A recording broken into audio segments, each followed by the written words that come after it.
Hey besties, if you are in the healthcare industry, these are skills to keep in mind, not just in your interview or your CV, but also in your day-to-day interaction with clients. Now, skill number one is effective communication. Now, it's very important for every healthcare professional to know how to communicate both with your clients, families, with your colleagues, with your bosses, and also with the multidisciplinary team, because effective communication is what fosters trust and actually builds the integrity of your job as a healthcare professional. And when I say effective communication, I mean both oral and written communication, meaning the ability to talk to people. Now, effective communication does not mean you should go and be faking an accent.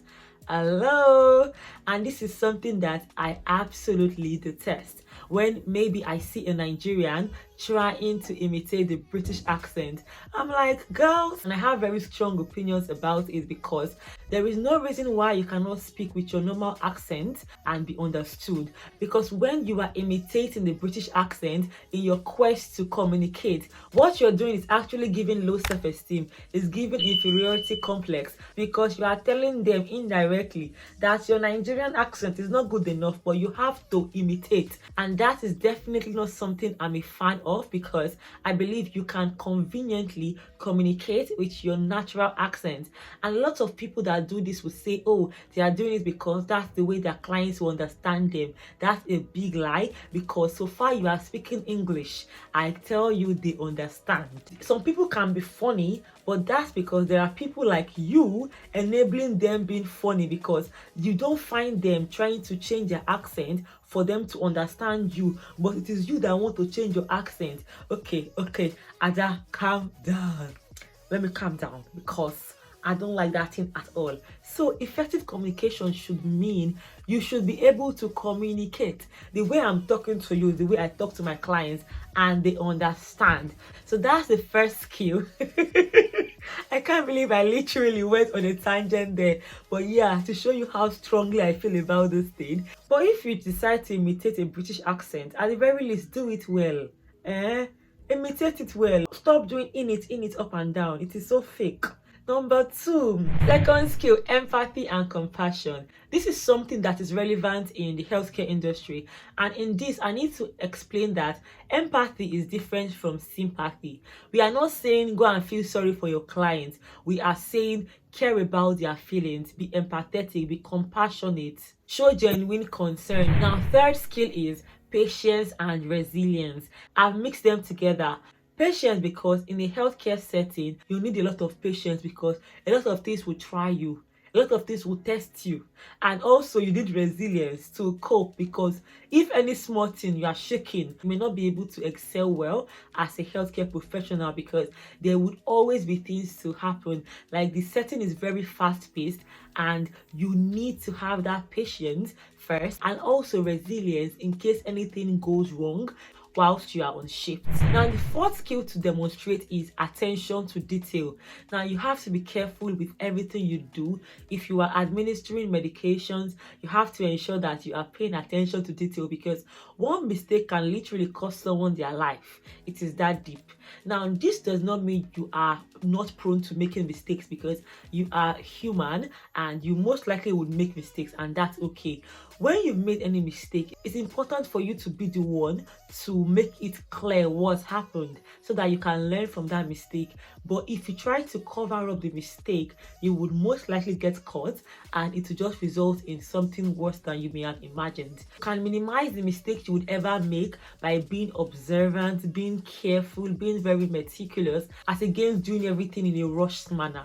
And I understand that the nature of the healthcare industry is actually very fast-paced, so it is very likely that you may make some mistakes, but try your best. Just calm down and pay attention to detail. So that's a skill that you can highlight in an interview setting or even in your CV. Now, the fifth skill is reliability and punctuality. Now, if you are in an interview setting, you can demonstrate this one very visibly by being early for that interview, because that shows your interviewer that, okay, this person is here for serious business. Because as a healthcare professional, a lot is dependent on you showing up. So if you are coming late for work, you are obviously putting your clients at risk. So try your best to be as reliable and as punctual as you can be. A lot of times when we are supporting these clients, we forget the fact that whilst they are just a dot in our lives, we are a constant to them. And what I mean by this is, you may just see the job as just a job and you're just going there to support them, then you go back to your own life.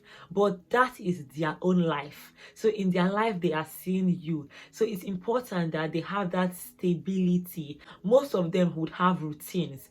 And if you are not reliable, if you're not punctual, if you are just being very flippant about your job, it has a huge effect on them because this is their life. It's not just a dot. It is literally their whole existence. By the way, if you're enjoying this video, give me a like. So now number 6, flexibility. Now you should always be able to adapt to changing situations, changing needs of your clients. It could even be changing rotas. You should not be that rigid that it's always like your way or the highway, because that will not work as a care worker. And even in your job interview, this is a skill you can talk about, or a quality you can just talk about regarding yourself. Now the 7th skill is physical stamina. This is very important, especially if you are a care worker, because you need a lot of power.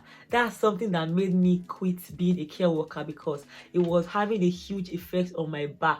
You need that physical strength to do care job or to do support job. And a good way to ensure that you have that physical stamina is caring for yourself, ensuring that in your own personal life you are eating the right things, you are doing your exercises as much as you can, and you're just being as fit as you can be. In this physical stamina part, you should also know about how to make use of the machinery. If you would need to hoist a client, you should be familiar with the skills of doing so, skills of moving and handling patients. That way, it should have as minimum effect as possible on yourself. And if you need to do any intervention, please, if it is 2-person, please don't go and do it alone.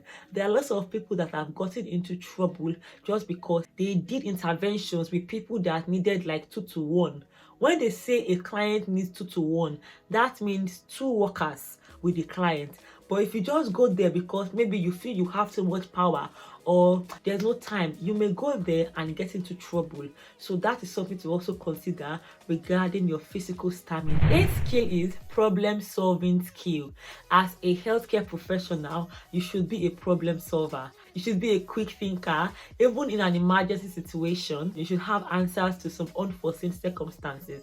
And this is not something to stress about, because once you are doing the job, and if your heart is actually in the job, most times you will know what to do. It's not that difficult. It isn't. Especially if you've put your mind to doing that job. Now, the job may not be a job that you want to do for life, but even if it's a means to an end, and that's the reason why I create videos like this about care and support work, because I understand that some people, it may just be for now to get enough money, and that's why they are doing the job, and that's okay. But whilst you are doing it, be diligent, and if you put your mind to the job, you'll realize that you'll be a quick thinker. You would know how to solve problems. You will not need to be asking every other person for validation or what to do when you are faced with a difficult situation. You will just know what to do. Of course, if you don't know what to do, please ask questions, so because that's better than you making a fatal mistake that can cost you a lot. Now, the 9th skill is having interpersonal skills. This is very similar to the first point, which is communication skills. Now, for this interpersonal skill, it has to do more or less with networking with your colleagues. Whether you like it or not, office politics is a thing. And I'm not saying you should play office politics too, because I'm a believer of go to work, mind your business, and go back home. However, even when you're at work, focus on team collaboration. Now, in this, you can decide to go to work, just mind your business and go back home. You can decide to go to work, be friendly. It just depends on you. Just learn to work collaboratively with your colleagues. Now, the 10th skill is professionalism. So this is literally a quality as opposed to a skill. As a healthcare professional, you should be professional, and being professional cuts across various things. If you're someone with a good understanding of boundaries, you would actually know all these skills and qualities because you would naturally exude them. If you have proper boundaries, you would understand that when you are in the workplace, you should be a professional. They are not your family and friends. So all those gist about, oh, your boyfriend did this, he did that, he's not in the workplace. But obviously, I know that it happens in the workplace. But if you actually want to be a professional to the T, professional does not mean you should be stuck up. However, as a professional, you should have boundaries about what to disclose and what not to. Adhere to the ethics of your organization and follow their policies and procedures. Now, obviously, if you are rebelling constantly against their policies, my dear, maybe that job is not a good fit for you. You can as well go somewhere else, because when you revolt and rebel, it may reach a point where they may sack you, or if you are unfortunate to meet someone that is very wicked, that person can even set a trap for you that would smell your records. So try your best to follow the procedures and be a professional. When you are a professional, there's a limit to how someone can damage your reputation, because you've carried yourself with so much grace and integrity that there is nothing they can even find to smear you. So besties, that's it about this video. If you've enjoyed this video, I'll put up a link to the next video that I think you should watch, and also in the description box you will see all my services if you want to patronize me. So until next time, stay blessed, remain happy, and bye besties.